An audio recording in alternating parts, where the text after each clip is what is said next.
Hey everyone! Today I wanted to make probably one of the most important videos that I'm ever going to make on this channel. And as you can tell by the title, it seems like a really simple concept, but I think it's something that is really important to talk about, which is remember why you love dolls. I think that it's pretty common when you have an outlet like a hobby on the idea of dolls that, makes you feel good, that makes you happy, that gives you something to look forward to, that distracts you from all the stress and problems in your life.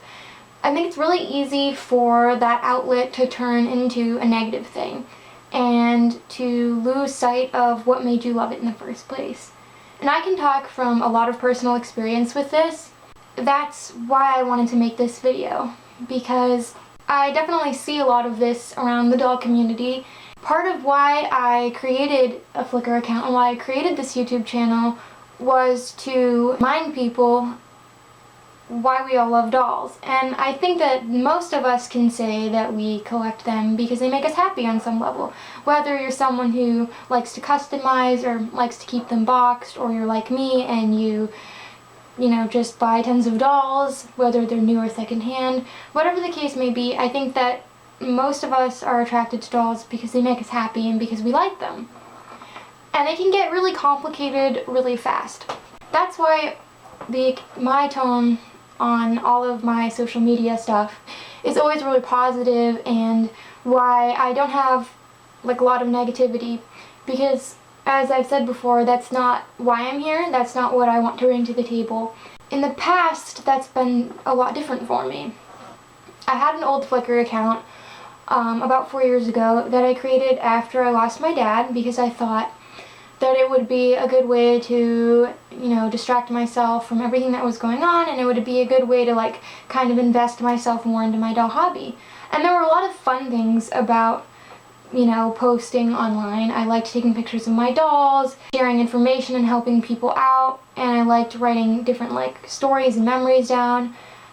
But I realized really quickly, and it was something that I guess I hadn't fully understood, but looking back, I felt it really early on that there was a lot of negativity in the doll community. I guess when I blindly went into social media for dolls, it was really my first experience ever being on the internet and interacting with people. It was never something I did even outside of the doll hobby. It was kind of a culture shock. I guess I kind of thought that everybody in the doll community would be wonderful, super happy people to talk to, and they'd all have great things to say about their dolls. I guess that was naive, because no matter what group of people you're talking about, there's always going to be individuals who are really positive and who are really accepting, and then there's always going to be the people who are negative and bring you down, whether it's a work environment, a school environment, your family, whether it's something like a doll hobby and you're talking to other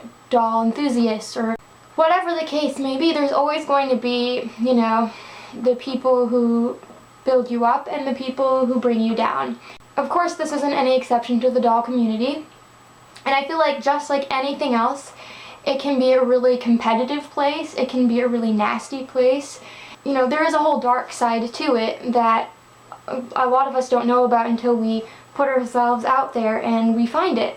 And I mean, I'm not just talking about the obvious negativity that you would think wouldn't happen, like death threats, or just a lot of bashing of other people's ways of collecting, and a lot of just complaining.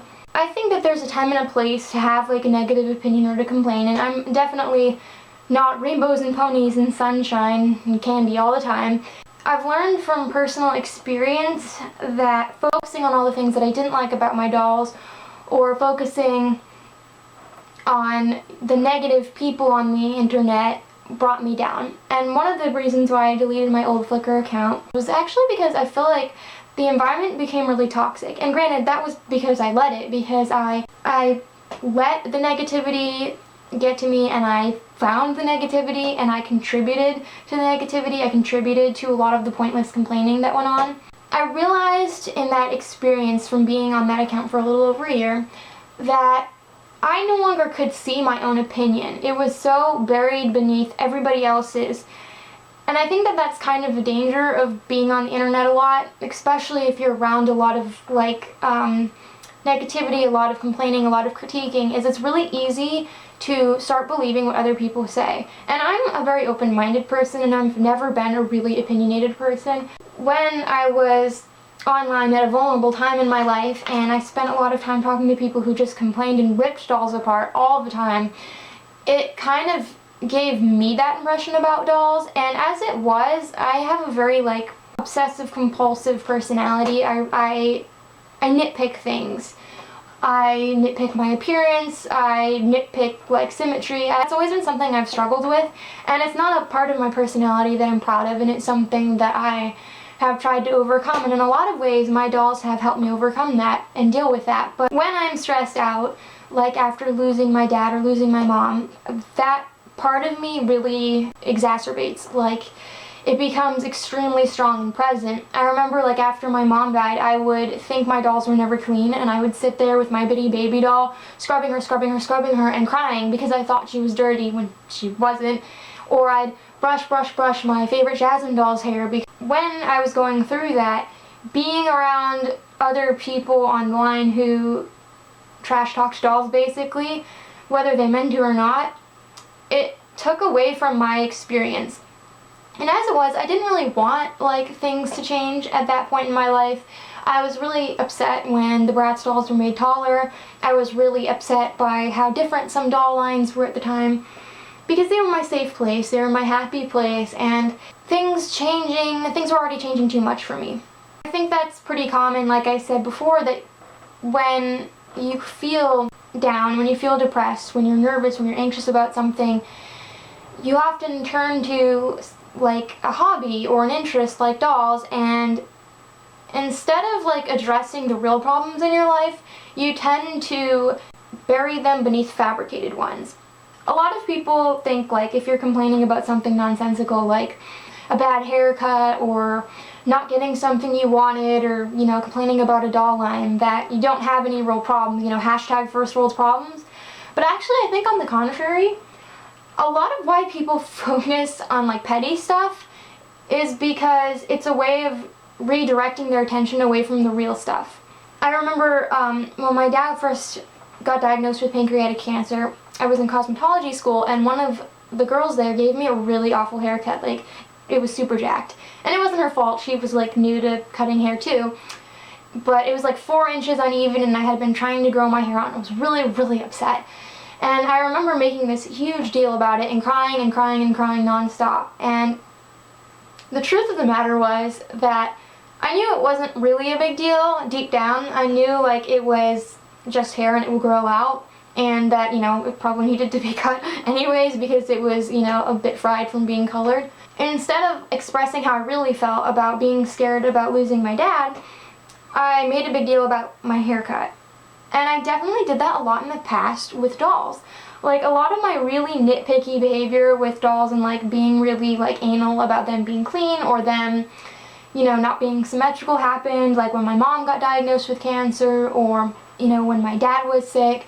Basically, whenever there was like big points of turmoil and I was collecting dolls, and instead of like really admitting to myself what was truly bothering me, I would make it into something petty about the dolls. And I think that took away from my hobby in a lot of senses. And now I try to analyze why I'm really upset. And I'm a very analytical person in general. It can be really easy for me to overanalyze situations and people and things like dolls and make too much out of it. And I've definitely been like that. And my sister has been like that too.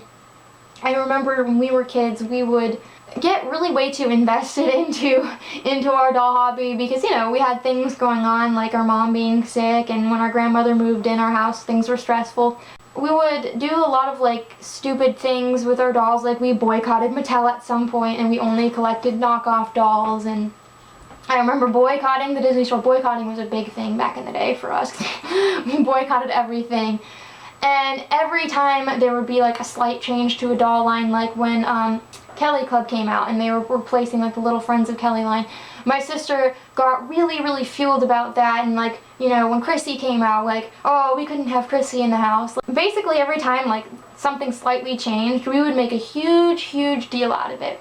And one of my like biggest regrets is that by overanalyzing things at such a young age and by getting like way too heated about something really silly, it took away from my doll hobby. Like, as it was, we had sibling rivalry and we would fight over dolls sometimes, and you know, there would be tension there. And then to add on like all of this like analytical, almost like doll politics into it, really could make a mess out of the fun we were having. I mean, we spent a lot of time arguing and bickering and making conspiracy theories about dolls, basically. Even though overall I would say I had a lot of fun in my childhood, I definitely feel that, you know, it would have been more fun if we hadn't been like that. It would have been a lot more fun when I had first gotten back into dolls if I hadn't been so picky and so analytical. I would do things like, I would buy like the 2010 Bratz or the 2011 Bratz, and I would not like their nylon hair, and I would sit there and complain and like throw fits, like literal fits, like tantrums over the nylon hair, because I was stressed out about my dad because he was really sick. But instead of learning from that and saying, well, I don't like nylon hair, move on, don't buy any dolls with nylon hair, I would run out to the store and get more dolls with nylon hair, like expecting that I would have a different result. I don't really know. And I've seen that a lot. I've seen a lot of people buy things and not like the quality or not like certain things about them, like the glue issue with Mattel dolls. A lot of people will keep buying dolls with glue and continuously complaining about it, and I've done that before. I bought dolls with glue and complained about it. I've bought dolls that I didn't think were worth the money and complained about it, and it kind of becomes your own fault at a certain point when you keep subjecting yourself to like something that makes you unhappy. If you know you don't like glue and dolls, or you know you don't like nylon hair dolls, or you know you don't like how much American Girl costs and the quality you get, I don't really understand why we all keep buying those things. It sounds pretty simple, but yet for some reason we keep doing that, and I've been guilty, and I'm not pointing the finger at anyone else without any guilt myself, because I've done that. I'm a hypocrite on all levels. I'm not that way anymore, but I definitely used to be, and my sister definitely used to be. At some point I realized either stop buying the dolls with nylon hair or learn to do something about it, and that's how I learned how to flat iron, and once I did that I realized, oh, I really love it, and now I don't care. Now I'm excited when I get a doll with nylon hair. I think that's the thing, that if you don't like something, you can't make it into something positive, then stay away from it. And if you can make it into something positive, then try that. We collect dolls because we love dolls, because they make us happy, and I don't really understand why I ever bought things that made me unhappy, or why I ever put myself in an environment online that didn't make me happy. Sometimes it becomes so heated and political with dolls. It's never, like, nothing that any of these toy companies do will ever satisfy anybody. I feel like the line, the old blank is better than the new blank and is better quality than the new blank, is like so overused. I mean, I have said that, and my sister has said that, and I think that even if you step outside dolls, like, everyone will always say that the old is better than the new. I mean, if you read like Laura Ingalls Wilder books, which are about, like, if you don't know what those are, they're about, like, you know, the pioneer days back in the 1800s. Laura Ingalls Wilder's parents would say things like, oh, the old days were better, and you know, now, like, that seems kind of silly. And that's the thing, I feel like everyone spends so much time looking in the past that they fail to see what's great in the future. And I remember, like, when the 2012 Bratz were out, everyone was complaining about what horrible quality they were, myself included. And now that the 2015 Bratz are out, I feel like a lot of the consensus I've heard is, oh, they had way better faces in 2012, the dolls were so much better. It's just funny, because in the moment, like, myself included, I used to not see the good things about dolls until they were gone. It's almost like the second something becomes out of date and old, it becomes better. You know, whether it's music or clothes or dolls or, you know, just like the way that the world was, we all live in this fantasy land that the past is better. And the reality of the situation is, as Carly Simon would say, these are the good old days. I spent way too much of my life looking back or looking forward, and not enough living in the moment. And you know, nothing's ever going to be perfect. Whether you're talking about dolls or your life, there's always going to be things that you don't like, or people that you don't like, or an inconvenient situation. My life is far from perfect now. I mean, contrary to what everyone on YouTube seems to think, I don't have a lot of money. My sister and I really struggle with money. You know, there's a lot of stressful things that go on off camera. Life isn't always perfect, and things, you know, fall apart, and, you know, people get sick, and, you know, really awful things happen. But I've learned to be happy in the moment. And I think that that's something that if you're going to take anything away from this video, please take that away, that live in the moment and enjoy what's in the moment, because you never know when it's going to be gone. When my mom was alive, my dad spent a lot of time missing my grandfather, who passed away when I was 6, and saying how much better things were when my grandfather was alive.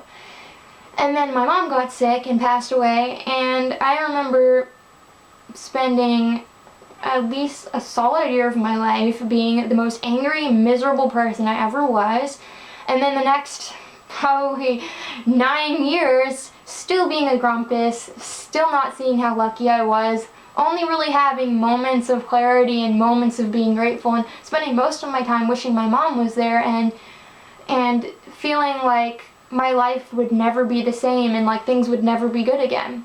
And for me, one of my aha moments was when my dad was in the ICU, and we were told that, you know, he wasn't going to come out of his coma, and that we would either have to turn off the life support or let things take its natural course. And I remember being the most bitter and miserable person. So we went home for a few hours to sleep, and I don't know, something about like that hour of sleep I had changed me, and a switch went on. And literally, when I went back to visit my dad, I realized what a mistake I had made. That I had been lucky to have my dad for 10 years. And that, you know, even though things hadn't been perfect, I had so many great moments in that time, even though it wasn't the same after losing my mom, that I overlooked because I felt so sorry for myself all the time. And I spent so much time looking at the past and, you know, failing to see the beautiful things I had in front of me, that I had my father there, and that, you know, we had all these great times, and that he could have passed away a few years earlier when they first operated on him, when he had pancreatic cancer, and he had a 5% chance of living.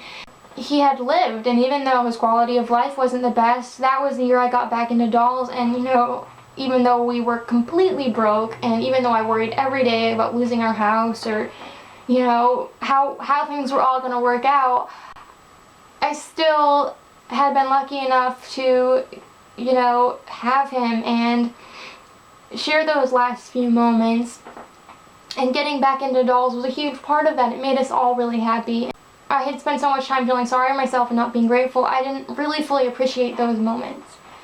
And I can't ever go back, and I can't ever be grateful for what I had back then. There are so many more important, deep things that happen in life than dolls.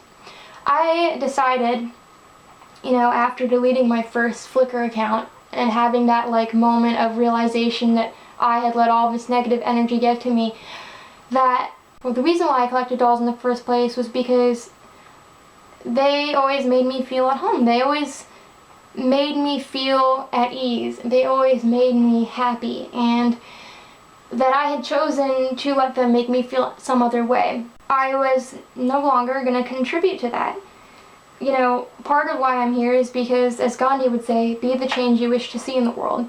I wanted there to be more positivity out there, and I wanted there to be another place that people could go to and just relax and not really think too much about dolls and get heated. And it bothers me a lot when people come to my Flickr or my YouTube and they try to bring that negativity, and I'm not talking really mean nasty comments. I mean, I don't really get those, but I'm obviously a really happy person, and I understand not everyone's gonna like that, and some people like, you know, drama or complaining. That's fine. You can like what you want to like. It's just, I'll have people come and they'll nitpick, and they'll tell me well, I don't like the 2015 brats for this, and this, and that reason, and I don't like the Be Forever line because of this, and this line. Old Barbies are so much better than new Barbies, and I'm not talking in a brief opinion, I'm talking paragraphs, and that is not at all what I'm about. And I feel like when someone watches my videos and they feel really good and then they flip through comments and they see that, I feel like that's kind of contradicting what I'm trying to create.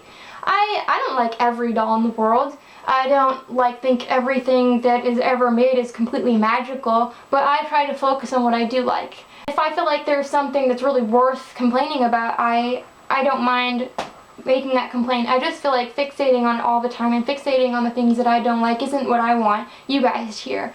It's kind of odd to me that people who want to complain and pull things apart and, write long, analytical, political doll passages on my videos would even come to me, because I'm not the sort of person that's going to respond to that in the way that's desired. I'm never going to pit dolls against each other. I'm never going to tell you that 2001 brats are better than 2015 brats for this, and that reason. I might have preference, but I honestly don't think anything's better. I think I like all types of dolls and all eras of dolls, and if there's something I don't like flat out don't like, I don't talk about it because I don't really see the point. Personally decided that I'm no longer responding to those comments, and that if someone wants to spend a long time typing out a long paragraph about something kind of silly and ridiculous and comparing this and that, I have better things to do than to respond. I try to be nice and I try to talk to everybody, but as the more people that watch my videos, the more I get that, and the more it frustrates me, because I actually don't really spend a lot of time watching other videos and looking at other people's pictures unless it's for research purposes, because I feel like a lot of the tone is negative and, whiny at times, and I don't really want that as part of my doll collection. I want to listen to people who have nice things to say and who enjoy the hobby in its purest form, and I feel like all of that other stuff kind of just tainted it for me. I don't want that to be what my page is about, and I don't mind an opinion. I don't mind if you want to say really quick that you don't like something. It's just, I really do get people who will write me almost like an essay on this stuff. And I just want you to know, if I don't respond to that, that's why. I think the most important thing is just to remember why you like dolls in the first place and what attracted you to them. And it's not what's better or what's worse or what's higher quality or what's lower quality. Because, like I said before, once something's old, everyone seems to think it's great. And when something's new, everyone's talking about it until it's actually out in stores, and then everybody's complaining. When I used to allow myself to make a lot of petty complaints about things, or when I allowed myself to get sidetracked and get involved in some heated drama going on online, eventually it kind of all built up and it became a weight, and I wasn't able to get out from under it. It felt like my entire view of dolls became skewed, and I feel like making a lot of comparisons between things that are negative and fixating on what was and what will never be again is really productive. And what for me is most important is the fact that this hobby makes me happy, and this is what I love to do, and this is what inspires me, and that dolls have made me a better person, and that they have helped me embrace who I am and helped me embrace my life for what it is. And I don't want anything to ever change that and get in the way of that. And I refuse to let anything get in the way of that. I think it's just really important to reflect on why you're collecting dolls and remember that and hold on to that and not let the other stuff get in the way of it, because it's so easy to, and I've been there. And as always, love your dolls, love yourself, and love your life.